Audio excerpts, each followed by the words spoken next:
ये रे करके सीरीज है। नेटफ्लिक्स ओरिजिनल है, नेटफ्लिक्स प्रोड्यूस कर रहा है। और एग्जीक्यूटिव प्रोड्यूसर्स है कोलोसियम, वायाकॉम का जो ओटीटी आर्म है। Yes sir. अ, और उसमें 4 फिल्में हैं जो कि 50 मिनट से लेके 1 घंटे तक की है। और चारों फिल्म रे की, सत्यजीत रे साहब की शॉर्ट स्टोरीज पे बेस्ड है। Okay, so as we know, Satyajit Ray is a master filmmaker. Yes. Okay, and his films are very iconic. Yes But he was a great writer also, and he has written many short stories. Yes. Okay, so these are 4 handpicked short stories of Satyajit Ray, adapted by other filmmakers into films. Yes Okay, sir. so we have just taken seeds from Satyajit Ray's stories. तो उसमें से हमने कहीं पे germ लिया है, कहीं पे सिर्फ सीड लिया है, कहीं पे थोड़ा सा स्ट्रक्चर लिया है। और 4 फिल्में ऐसे बनाई है। और 4 अलग-अलग, एक्चुअली 3 अलग-अलग डायरेक्टर्स ने बनाई है। ओह। दो दो फिल्में श्रीजीत दा जो है, श्रीजीत मुखर्जी, यस सर। कलकत्ता के काफी renowned multiple national award winner yes sir. Director है। उन्होंने बनाई है, जिनका नाम है फॉरगेट मी नॉट और बहुरूपिया। और ओह। बाकी की 2 फिल्में हैं, उसमें से एक अभिषेक चौबे ने बनाई है और एक वासन बाला ने बनाई है। वाह। तो वो दोनों फिल्में मैंने लिखी है। तो अभिषेक चौबे वाली जो फिल्म है उसका नाम है हंगामा है क्यों बरपा।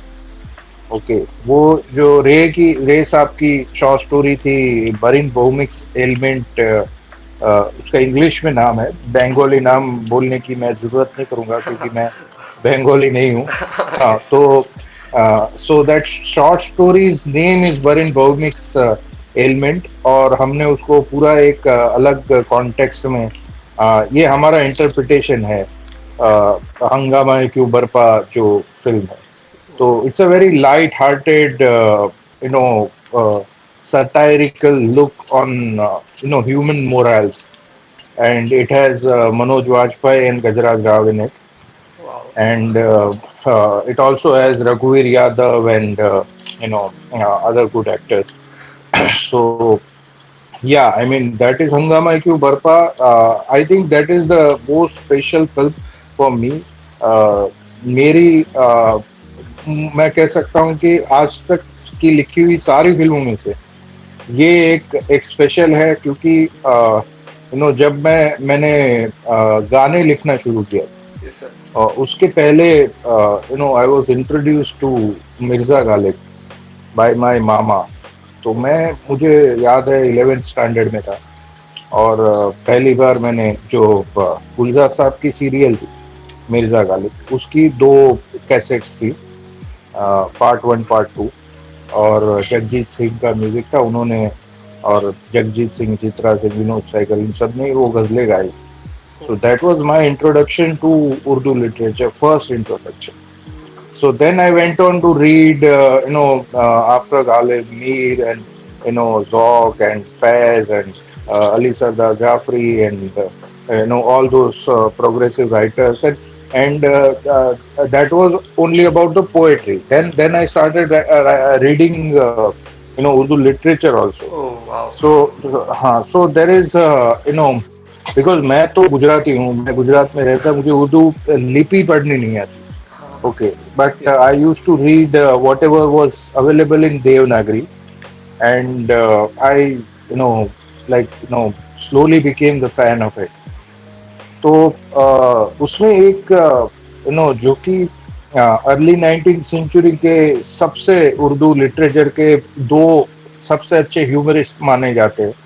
एक है इब्ने इंशा, और दूसरे है पतरस बुखारी। Yes sir. पतरस बुखारी, अगर आपको पता हो तो, मरहूम की याद में करके उनकी शॉर्ट स्टोरी बहुत ही फेमस है, थिएटर बहुत अडाप्ट होती है। Yes sir. मिर्जा साहब की साइकिल, जिसमें एक उनके दोस्त को दी जाती है और साइकिल लेके घूमने निकलते हैं, और क्या होता है उनके साथ। बहुत ही अच्छे उर्दू में अफसाना निगार बोलते हैं उनको। तो उनका ह्यूमर और उनका स्टाइल ऑफ राइटिंग वो मुझे मतलब सालों से बहुत ही मैं मतलब बड़ा फैन पतरस बुखारी साहब का रहा हूँ। तो रे साहब की शॉर्ट स्टोरी के जरिए मैंने ये उर्दू लिटरेचर को ट्रिब्यूट देने की कोशिश की है। तो ये जो एक लाइट हार्टेड उर्दू लैंग्वेज होती थी, uh, उस स्टाइल में मैंने इस स्टोरी को लिखने की कोशिश की है। So this is out and out in Urdu but it is comedy. Okay, and it also has a lot of poetry, and it has tributes to Faiz Ahmad Faiz, Mirza Ghalib, Ahmed Faraz, and all those great poets also. Because Manoj Vajpayee ji ka jo character hai, he's playing a ghazal singer, and he Yes, sir. keeps quoting अलग अलग शेर बोलते रहते हैं। Okay, उसके जरिए मैंने इन सारी चीजों को उसमें ट्रिब्यूट देने की कोशिश की है, जो कि मतलब एक कहानी तो रे साहब की है ही, लेकिन उसके जरिए एक पूरा उर्दू लिटरेचर के वर्ल्ड को ट्रिब्यूट देने की कोशिश की। और generally because we write in Hindi Yes, sir.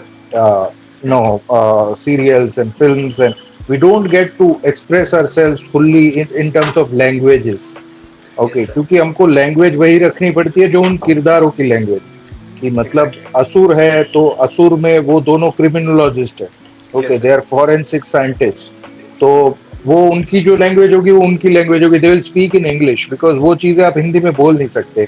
Exactly. Okay, या फिर अगर इनसाइड एज की बात करें तो वो क्रिकेटर्स है, क्रिकेट के कोचेज है, प्लेयर्स है, उनकी अपनी लैंग्वेज होती है। तारक मेहता की बात, वो उनकी अपनी Yes, लैंग्वेज sir. है।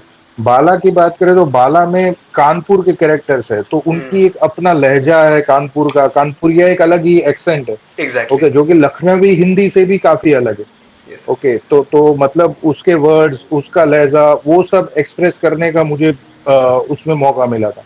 तो उसी तरीके से उर्दू में कभी एक्सप्रेस करने का मौका नहीं मिलता, क्योंकि उस तरीके के कहानियां और किरदार अभी तक कहने का मौका नहीं मिला था। Yes, sir. लेकिन इस कहानी में because Abhishek Choubey is also a very big fan of Urdu literature and all, and if you see his films, specially डेढ़ इश्किया, तो उसमें काफी पोएट्री का ये Yes, sir. जिक्र आता है, और पोएट्री की कंपटीशन आती है, मुशायरा आता है जिसमें नसरुद्दीन शाह गजल पढ़ते हैं।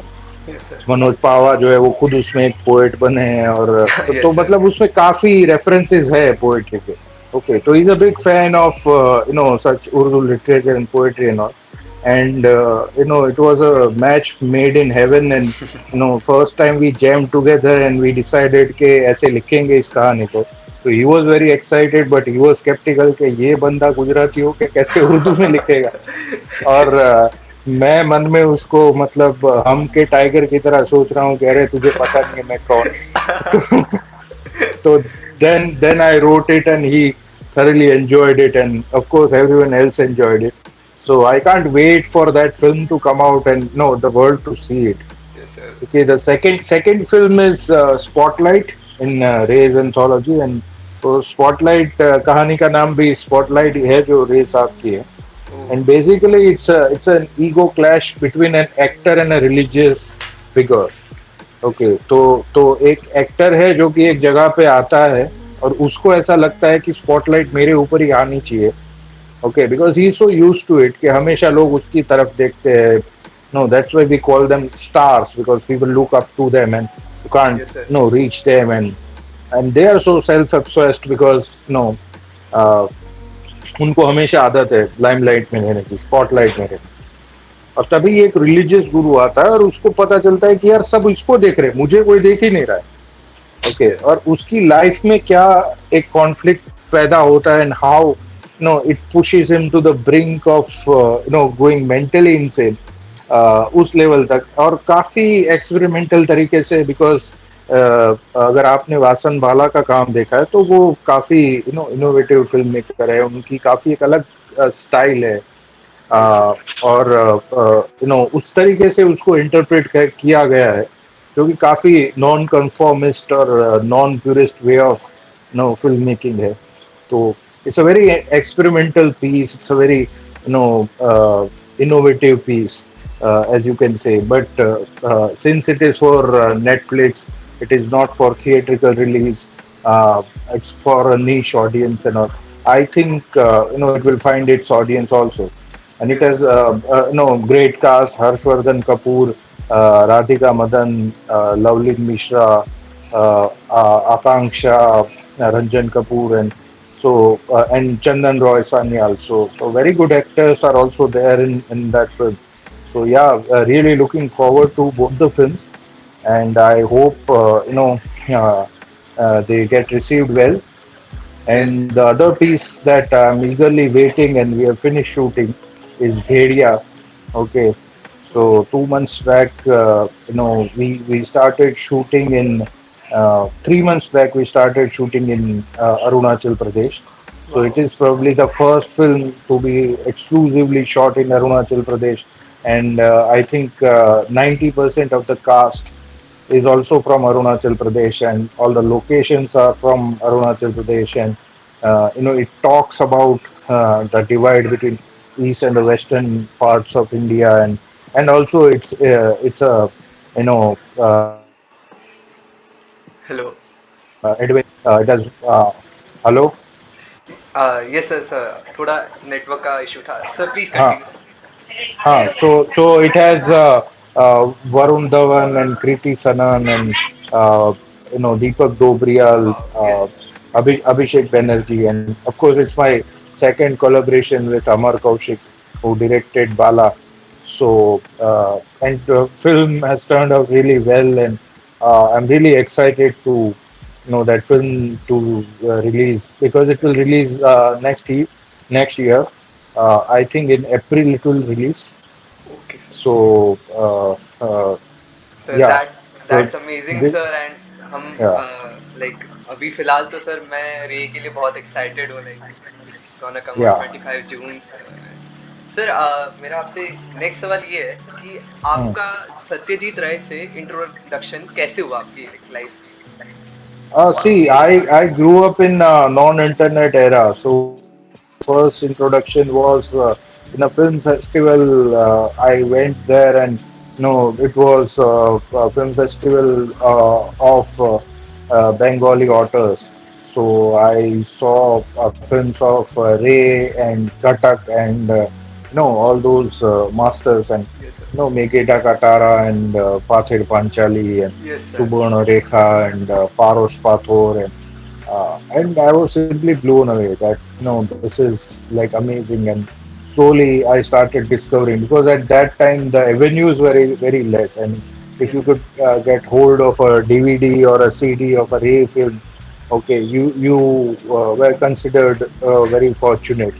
Yes, So sir. when I visited Kolkata, I bought some CDs. So next installment of films I saw from there. Some films I saw like Nayak and all on Doordarshan. So there was a celebration of Ray's work, and they telecasted those films. And of course, after things opened up and DVDs and CDs started becoming more accessible, Yes, sir. I bought them and saw them. And again, after internet era Yes, came, sir. we like again and again went back to his films, and tried to understand how he did it, and things like Shatranj Ke Khiladi, Yes, sir. or even Agantuk. So all those films, I mean, amazing films, Mahanagar, and Yes, so sir. so the I mean, what Scorsese says about uh, Satyajit Ray is absolutely right. That if you Yes. haven't seen his work, then you haven't seen anything actually. Yeah, exactly, sir. Like completely agree. I grew up in non-internet era, so my first introduction was in a film festival. I went there, and it was a film festival of Bengali authors. So I saw films of Ray and Katak and all those masters, and Yes, sir. Megeta Katara and Pathir Panchali and Yes, sir. Subarna Rekha and Paros Pathor, and I was simply blown away that this is like amazing. And slowly I started discovering, because at that time the avenues were very less. I mean, if Yes, you sir. could get hold of a DVD or a CD of a Ray film, okay, you were considered very fortunate. Yes, So sir. when I visited Kolkata, I bought some CDs. So next installment of films I saw from there. Some films I saw like Nayak and all on Doordarshan. So there was a celebration of Ray's work, and they telecasted those films. And of course, after things opened up and DVDs and CDs started becoming more accessible, Yes, sir. I bought them and saw them. And again, after internet era Yes, came, sir. we again and again went back to his films and uh, you know uh, tried to understand how he did it, and things like Shatranj Ke Khiladi Yes, sir. or even Agantuk. So all those films, I mean, amazing films, Mahanagar, and Yes, so sir. so the I mean, what Scorsese says about Satyajit Ray is absolutely right. That if you Yes. haven't seen his work, then you haven't seen anything actually. Yeah, exactly, sir. Like completely agree.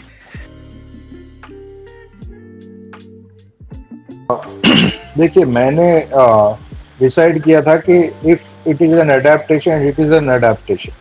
Okay, so I'll try to make my own story. Okay, out of the germ that, so I will just take the soul of what he's trying to say.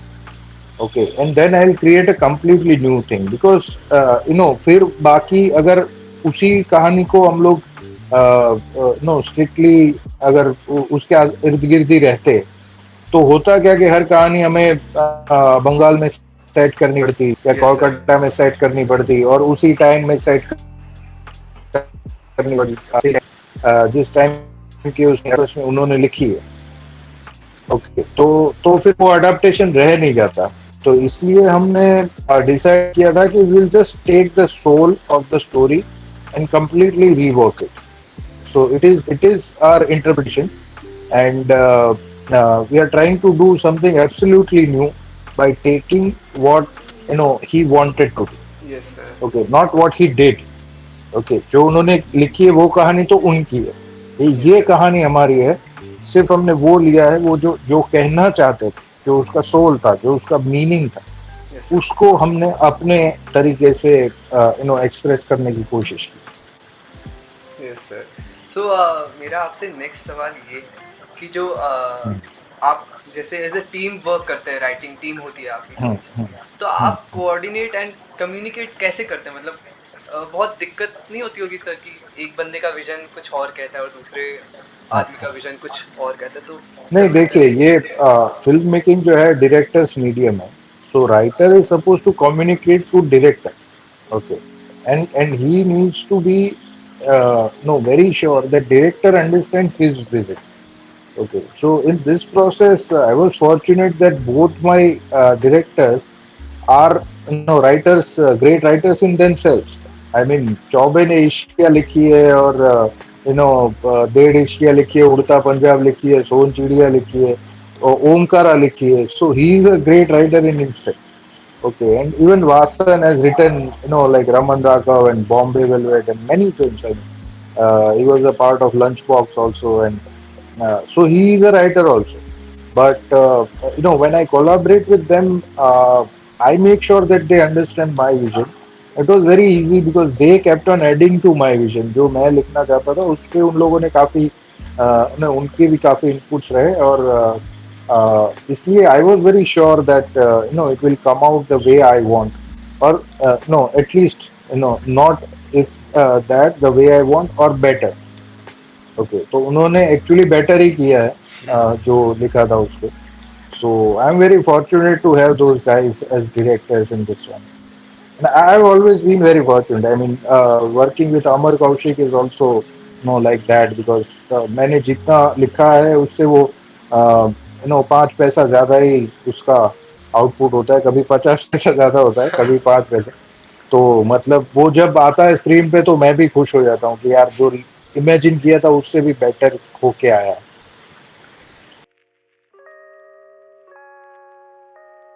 है कि आपको professional writer कब बनना है सब छोड़ छाड़ के, वो एक डिसीजन होता है। बाकी आपको राइटर बनना है कि नहीं उसके लिए कोई डिसीजन नहीं लगता है, क्योंकि आप राइटर होते, या तो आप राइटर होते या आप नहीं होते। ठीक है, या तो आप बचपन से लिख रहे हैं या आप नहीं लिख रहे। आप 25 साल की उम्र में सोच नहीं सकते कि अभी मैं राइटर बनूंगा। ठीक है, तो आप बन नहीं पाएंगे क्योंकि आपका कोई बैकग्राउंड नहीं। राइटिंग जो है वो लाइफ लॉन्ग जर्नी। अगर आप किताबों के साथ बड़े हुए हैं, आपने लिखा है बचपन से, आप कुछ ना कुछ लिखते हुए आए हैं, और कुछ लोग होते हैं जो लेट एज में भी डिस्कवर करते हैं, उनकी बात नहीं कर रहा, मैं जनरल बात कर रहा हूँ। तो वो वही है कि या तो आप होते या आप नहीं होते। तो मैं तो बचपन से थर्ड स्टैंडर्ड में मैंने पहला प्ले लिखा था अपना, और स्कूल में काफ़ी प्लेज लिखे, कॉलेजेस में काफ़ी प्ले लिखे। मेरे प्लेस को काफ़ी अवार्ड्स मिलते थे, मैंने डायरेक्ट भी किए थे अपने प्लेस। फिर यूनिवर्सिटी लेवल पे, फिर मैं बड़ौदा जाके मैंने एक्सपेरिमेंटल थिएटर किया, वहाँ भी प्लेस लिखे। फिर बॉम्बे आके कमर्शियल थिएटर किया, वहाँ भी काफ़ी कमर्शियल प्लेस लिखे, कुछ चले कुछ नहीं चले। उसके बाद टीवी सीरियल्स लिखे, उसके बाद रीजनल फिल्म्स लिखी, उसके बाद हिंदी फिल्म्स लिखी जो कि फ्लॉप हुई, उसके बाद हिंदी फिल्म्स लिखी जो कि हिट हुई। ओके, तो और फिर उसके बाद ये ओटीटी शोज भी लिखे। तो मैंने हर मीडियम में काम किया है, हर लैंग्वेज में काम किया, मतलब जो मुझे आती है वो लैंग्वेज में। कि मैंने गुजराती में भी लिखा है, हिंदी में भी लिखा है, और टीवी सीरियल्स भी लिखे, ओटीटी शोज भी लिखे, नाटक भी लिखे, फिल्में भी लिखे। तो मैंने कभी ऐसा सोचा नहीं है कि मैं राइटर हूँ कि नहीं, क्योंकि मुझे पहले से पता था कि मैं राइटर हूँ। ओके, जो डिसीजन मुझे लेना था वो कि मैं कमर्शियली इसको परस्यू करना चाहता हूँ कि नहीं अपने करियर में, because I was doing a corporate job, और काफ़ी हैंडसम सैलरी थी, सब था। और it was a decision, difficult decision to make, because उस टाइम पे I was married, I have responsibilities and everything. और जबकि आपका अपॉर्चुनिटी कॉस्ट जिसको बोलते हैं वो ज़्यादा है, तो आपको जॉब छोड़कर करियर चेंज करने में काफ़ी वो डायलेमा होता है। बिकॉज आपको पता है कि आप इतने साल, मैं पढ़ा हुआ था, मैंने 2 मास्टर्स किए थे, मैं एमटेक था, मैं एमबीए था। उसके बाद मैं बड़ी जॉब कर रहा था, और मेरी सैलरी काफ़ी हाई थी। तो फिर it was a difficult decision for me, and no, but somewhere I decided that I will not survive in this career as an engineer. I mean, nothing against it. Some people can enjoy it and can be like really fruitful for them. Yes. But since I was a creative person, I thought that I will not survive in this world. So I need to get back to something where I can create something. Okay, maybe songs, maybe plays, maybe TV shows, or if I get a chance, movies. But not this engineering job that I was doing. So finally I left it, and it was a very difficult decision. And in initial years, couple of years, I had to rethink it, because अपनी जो film industry है वो, मतलब media की overall industry है वो बहुत ही uncertainty वाली है। तो शुरू के शोज लिखे, वो कोई शो चला नहीं, कोई बंद हो गया, कोई बना ही नहीं, कहीं से मुझे निकाल दिया गया। जिस पर आपकी पूरी आशाएं लगी होती है कि अच्छा ये तो निकल जाएगा, और इसकी वजह से मैं एक प्रोफेशनल राइटर बन जाऊंगा। तो वही शो नहीं चलता, या वही बंद हो जाता है, या उसी में से आपको निकाल दिया जाता है। तो ऐसी सब चीज़ें बहुत हुई मेरे साथ। और but I kept on pursuing it and doing it. And finally, I got stability in Tarak Mehta Ka Ulta Chashma, where you know it was matlab show is still running, so it was a regular income, and I could make much more than what I was making in my corporate job. So that got me stability, and then I started experimenting with other things, songs, Gujarati films, other Hindi films, and slowly I got to do what I wanted to do. Yes, sir. तो हाँ, And now, sir, we can see आपका जो काम है कितना like हम grateful है उस चीज़ के लिए, आपके हर काम के लिए जो अब आ रहा है, and especially अभी रे के लिए तो बहुत एक्साइटेड है सर। तो all the best for So, your next project. इसमें कोई प्लान्स चलते नहीं है एक्चुअली। ओके, बिकॉज हर आदमी को अपना तरीका खुद ढूंढना पड़ता है, और ये इतना अनसर्टेनिटी और इनसिक्योरिटीज वाली दुनिया है ये, कि इसमें आप कुछ प्लान बना के चल भी नहीं सकते। ओके, तो आप what you can do is you can just have clarity about yourself कि आपको फाइनली करना क्या है। ओके, तो वो मतलब नील गैमन जो है, बहुत फेमस राइटर है, उनका कहना है कि आप एक डिसाइड कर लीजिए कि ये पहाड़ है, यहाँ तक मुझे जाना है। ओके, और फिर आप जो भी करें वो आपको उस पहाड़ के एक स्टेप क्लोजर ले जाए, एक स्टेप करीब ले जाए। ठीक है, ऐसा आप करें। ठीक है, आप सीधा उस पहाड़ के ऊपर नहीं चढ़ पाएंगे, यस सर। लेकिन आपको धीरे धीरे उसकी ओर बढ़ते रहना। ओके, तो वही वही फिलोसफी है लाइफ की, कि मतलब आप अगर 20 ईयर ओल्ड है और आपको अगर ऐसा है कि मुझे फिल्म राइटर बनना है, या OTT शोज का क्रिएटर बनना है, या ऐसा कुछ बनना है, लिरिसिस्ट बनना है, तो आप सी फिल्म्स बहुत ही कैपिटल इंड्यूसिव मीडियम है, और करोड़ लगते हैं एक फिल्म बनाने में। मतलब रीजनल फिल्म भी 1.5 से 2 करोड़ के नीचे नहीं बनती है, और हिंदी फिल्म तो मतलब 10 करोड़ से लेके 150-200 करोड़ तक। तो आप अगर आपका कोई बैकग्राउंड नहीं है तो आप ऐसा एक्सपेक्ट नहीं कर सकते कि कोई भी आदमी सीधा 10 या 20 करोड़ रुपए आपकी कहानी पे, आपके आइडिया पे लगा देगा। ओके, तो आपको आपको पहले अपने आप को दूसरी किसी जगह पे प्रूव करना पड़ेगा, जो दूसरे मीडियम्स है, जैसे नाटक है, या शॉर्ट स्टोरीज है, या नॉवेल्स है, या टीवी सीरियल्स है। तो यहाँ पे कहीं पे आप अपने आप को प्रूव कीजिए एज अ राइटर, और अपना लोहा मनवाइए लोगों से, और उसके बाद लोग आपको ट्रस्ट करेंगे कि अच्छा, तू, तेरे पास फिल्म की कहानी सुना। ओके, और उसके बाद आप एक्सपेक्ट कर सकते हैं कि जैसा कि मैंने कहा, मेरा तो बहुत ही लंबा रूट रहा है कि मैं कन्वेंशनल रूट से आया हूँ, तो शॉर्टकट्स नहीं है इसमें। किसी लोगों का मतलब सीधा लिख दिया, और मान लो करण जौहर को फैमिली फ्रेंड है, जाके सुना दिया और उसने बना भी लिया, ऐसे एक्सेप्शंस होते हैं, बट आई थिंक जनरली ऐसा नहीं होता है। तो मतलब वो 130 करोड़ में से 4-5 लोगों के साथ हो सकता है, बाकी के लोगों को मेहनत करनी पड़ेगी।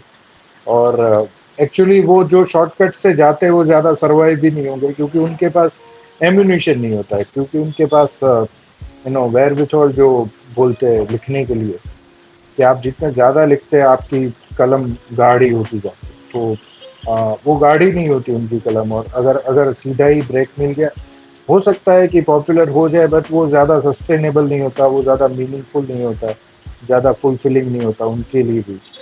तो आ, वही है कि एक एक आप डिसाइड कर लीजिए कि आपको क्या करना है, और धीरे धीरे उसकी ओर बढ़ते जाइए, तो eventually you will reach that. Sir, that was actually amazing tip for like people like me and various या other. So, sir, next question मेरा ये है कि आपका जो काम है लिखने का, उसमें डायरेक्टर या और जो प्रोड्यूसर्स होते हैं उनका कितना रोल होता है, उसको कितना अफेक्ट करता है आपका जो काम है? देखो, फीडबैक तो सब देते हैं। ओके, कि मतलब अगर आप एक स्टूडियो के लिए फिल्म लिख रहे हैं तो उनकी पूरी क्रिएटिव टीम होती है, सब उसमें मतलब 20 लोगों का फीडबैक आता है। डायरेक्टर जो है वो आपका फर्स्ट कोलैबोरेटर है, क्योंकि स्क्रिप्ट जो है वो अल्टीमेटली क्या है, एक स्क्रीन प्ले जो है, it's a guide for all other departments of film making. Okay, that वो जो डॉक्यूमेंट है वो एक ही ओरिजिनल डॉक्यूमेंट है, बाकी सब उसको फॉलो करने वाले, एक्टर्स उसको फॉलो करने वाले, सिनेमेटोग्राफर्स फॉलो करने वाले, साउंड डिजाइनर्स फॉलो करने वाले, आर्ट डायरेक्टर्स फॉलो करने वाले, बैकग्राउंड म्यूजिक वाले फॉलो करने वाले, एडिटर्स फॉलो करने वाले, सब उसको फॉलो करेंगे। ओके, तो you need to make sure कि वो जो डॉक्यूमेंट है उसका जो विजन, वो आप और वो सभी डिपार्टमेंट्स के साथ डील करने वाला है director. Okay, he is the joining link between all the departments because he will be sitting there with all of them. Okay, so you need to make sure that no matter दूसरा कोई भी आदमी उसमें involve नहीं होगा चलेगा. Producer का भी फीडबैक नहीं लोगे चलेगा अगर वो मान जाता है तो. मोस्टली जो आदमी पैसे लगाता है वो मानता नहीं, वो मनवा के रहता है कि मेरी बात सही है. yes. तो लेकिन डायरेक्टर जो है वो की आदमी है राइटर के लिए, वो फर्स्ट कोलैबोरेटर है. तो मेक श्योर कि आप दोनों के विचार मिल रहे हैं, आपका विजन मिल रहा है और आप जो कहना चाहते हैं वो भी वही कहना चाहता है. तो it's a marriage of thoughts between a writer and a director. Okay, and you are always an enabler. Okay, बाकी सबका अपना अपना इंटरप्रिटेशन हो सकता है. आपने लिख दिया वो मतलब कुरान या गीता या बाइबल हो गया, ऐसा नहीं. ओके, हर आदमी उसका अपना इंटरप्रिटेशन करेगा, डायरेक्टर अपना इंटरप्रिटेशन करेगा. प्रिडोमिनेंटली उसका इंटरप्रिटेशन है. फिल्म जो है वो सिनेमेटोग्राफर का अपना इंटरप्रिटेशन होगा, आर्ट डायरेक्टर का अपना होगा, एक्टर्स का अपना होगा, एडिटर का अपना होगा. वो अपना नैरेटिव बना सकता है उसमें से. तो वो सबका अपना अपना इंटरप्रिटेशन होगा. लेकिन आपको you need to make sure that your vision is conveyed to every one of them so that the soul is intact. वो कहानी की आत्मा है वो वही रहे, सबकी क्रिएटिविटी उसके अंदर आ जाए, इसलिए वो बेहतर बन सके.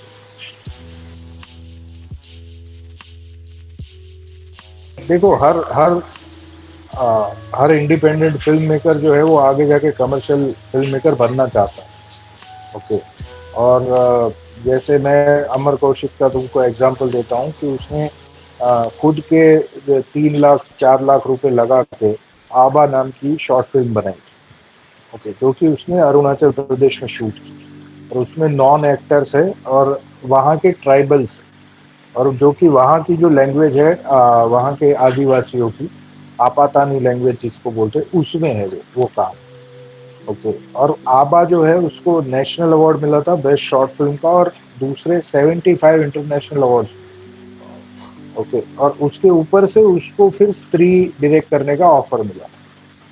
ओके, सो उसने स्त्री भी उतनी ही सक्सेसफुली बनाई है जितनी उसने आबा बनाई है. आबा इंडिपेंडेंट फिल्म है, उसने खुद के पैसे लगा के 4 लाख में बनाई और स्त्री जबकि 10 या 15 करोड़ की फिल्म. ओके, और कॉमेडी है, एंटरटेनमेंट है, हॉरर है, सब है उसमें. लेकिन वो एक इंडिपेंडेंट फिल्म है, commercial film. Okay, but you can if you are a good director you can easily mould yourself into the requirement of the medium. Because आपको पता है कि ये कमर्शियल फिल्म है, इसका मेन ऑब्जेक्टिव है पैसा बनाना.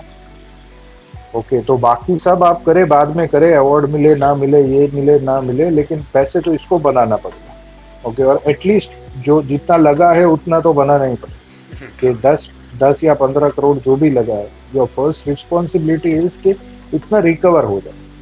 बाकी फिर आप अपना जितना ज्ञान फैलना चाहते हैं फिल्म में बाद में पहले उसको इतना एंटरटेनिंग बनाए कि इतने पैसे रिकवर हो जाए.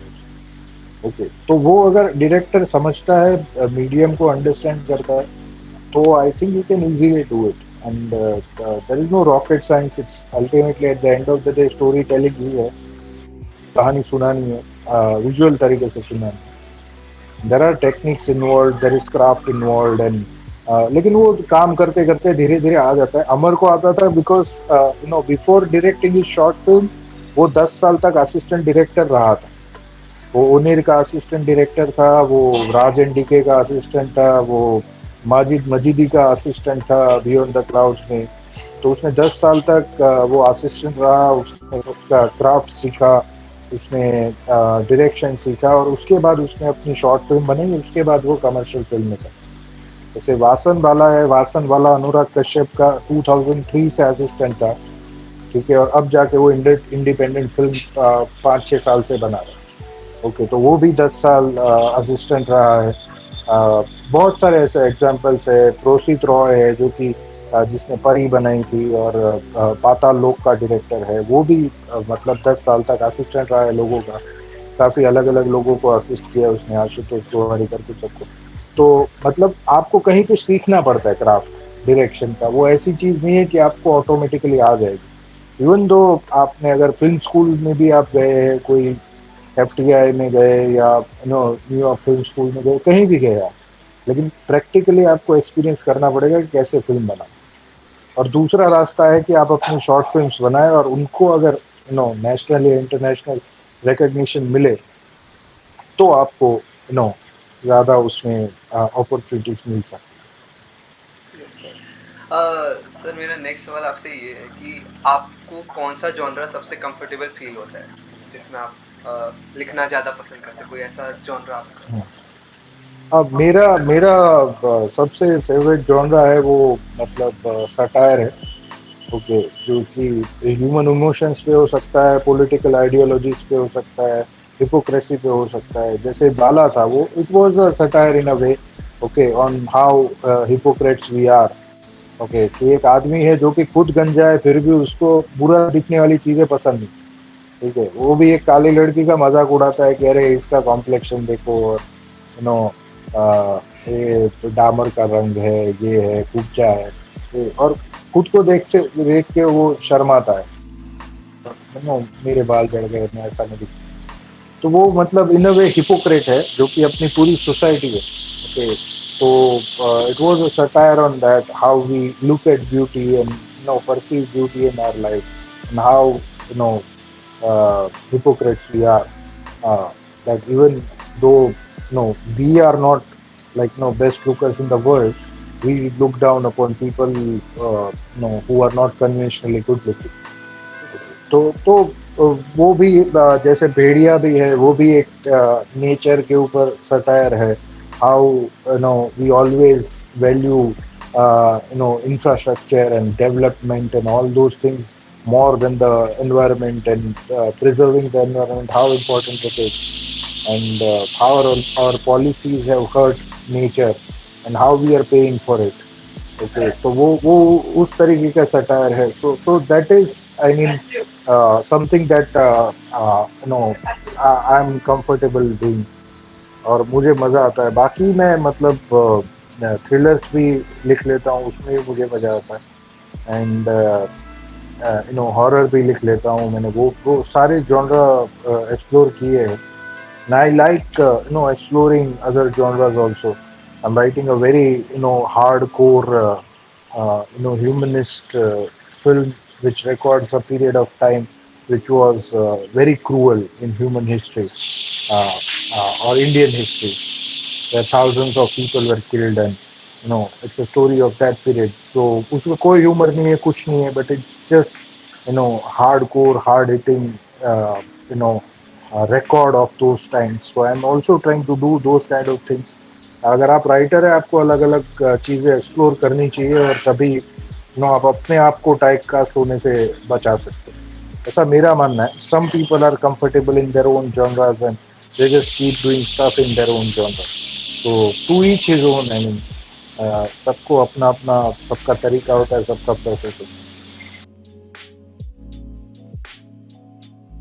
सर लास्ट क्वेश्चन मैं आपसे एक पूछना चाहूँगा कि अगर आप मेरी जगह होते तो आप खुद से क्या सवाल पूछते जो मैंने मिस कर दिया?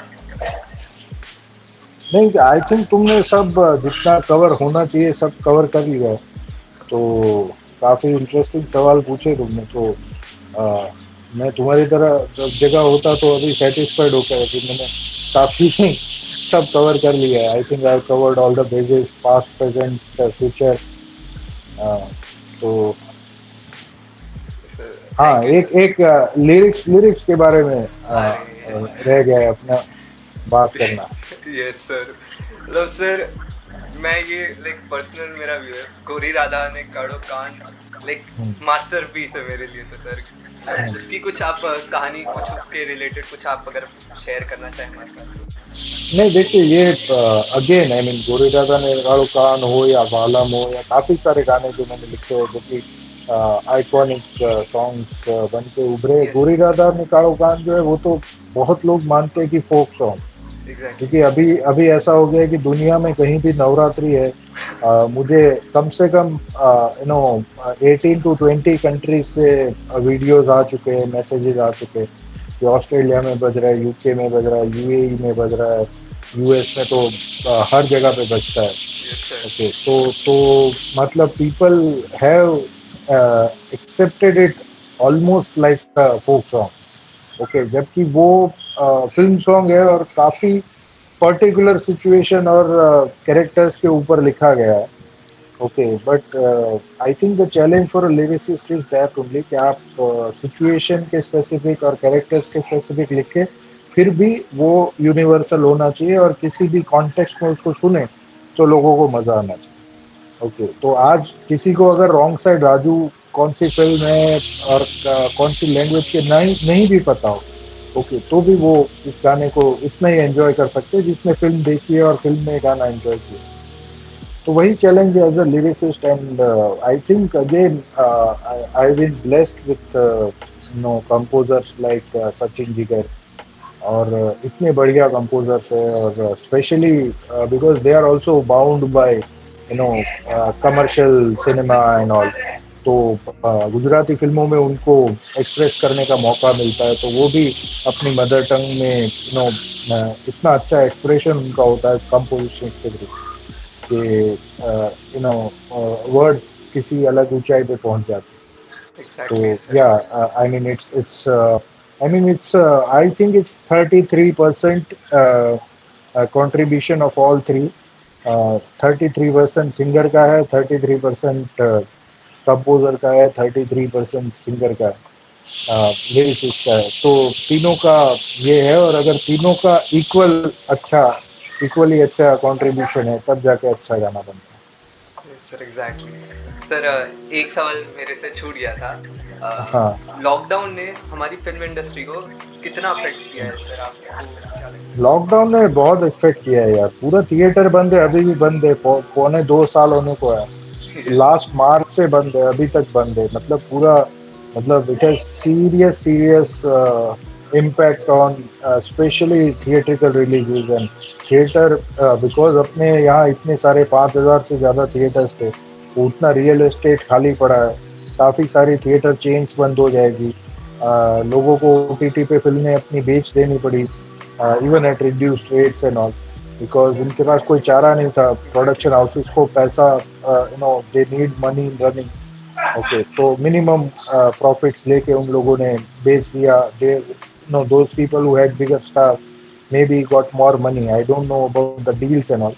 Okay, but बहुत severe impact है, and we are hoping cinemas open up very soon. People are vaccinated and they're allowed to go to cinemas, and cinema फिर से अपने देश में एक अपने पैरों पे फिर से खड़ा हो, ऐसी आशा है। अब Yes, पता नहीं कब होगा और कैसे होगा, because cinema halls are again the most dangerous places, because AC hall है, ऑडिटोरियम है, कोई वेंटिलेशन नहीं है, इतने लोग एक साथ बैठे हैं, तो अगर एक भी आदमी पॉजिटिव है तो there are chances that others will get impacted. तो yeah I mean hoping for the best. Sir आपको ऐसा लगता है कि ये लाइक ओटीटी प्लेटफॉर्म का आजकल बहुत ज़्यादा प्रभाव आ रहा है हमारी जिंदगी हाँ, में? वो ऑब्वियस है ना, क्योंकि वो एक ही मीडियम अवेलेबल है। सिनेमा हॉल्स बंद हो चुके हैं, बाकी cinema was much bigger than OTT. So now it's not the case because OTT is the only option. There is no other option.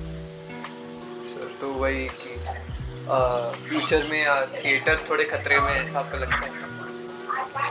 Theatre खतरे में नहीं है, थिएटर में जैसी फिल्में आएगी वो थोड़ी चेंज होगी। जैसे यूएस में अभी ऑलरेडी हो चुका है कि छोटी फिल्में हैं, ड्रामा बेस्ड फिल्में हैं, लोकेशन 1 या 2 लोकेशन की, या लाइटर बजट की फिल्में, वो या मैच्योर कंटेंट है, वो सब धीरे धीरे ओटीटी पे शिफ्ट होगा। और जिनको इवेंट फिल्में बोलते हैं, जिसमें फैमिली साथ में जाके पॉपकॉर्न खाती है, जैसे मार्वल की फिल्में होती है, सुपर हीरो फिल्म्स है, एक्शन है, एडवेंचर है, ड्रामा है, म्यूजिक है, कॉमेडी है, रोमांस है, वो सब चीज़ें जो larger than life kind of event films will remain in theatres. लेकिन अपने देश में थिएटर को कोई उसका इम्पोर्टेंस कम नहीं होगा, क्योंकि इफ यू सी क्रोनोलॉजिकली के पहले हम लोग जब छोटे थे तो पार्क्स में जाते थे, गार्डन्स में जाते थे, बाहर जाते थे वीकेंड पे। अभी फैमिली मॉल में ही जाती है और they eat out and they watch a film. तो ये छोटे से छोटे शहर में ये रूटीन है, तो उसको कोई बदल नहीं सकता अपने देश में. So that will remain. I mean, cinemas will remain, and the kind of films that will be portrayed in cinemas will change. Thank you sir हमारे साथ Thank, जुड़ने के लिए, thank you इतनी so much. Thank you so इतनी much. Knowledge हमारे साथ share करने के लिए सर, मतलब मैं तो बहुत अरे कन्फ्यूज यार, इस चीज़ को लेकर. अरे नॉलेज नहीं है यार, एक्सपीरियंसेस है और कुछ नहीं.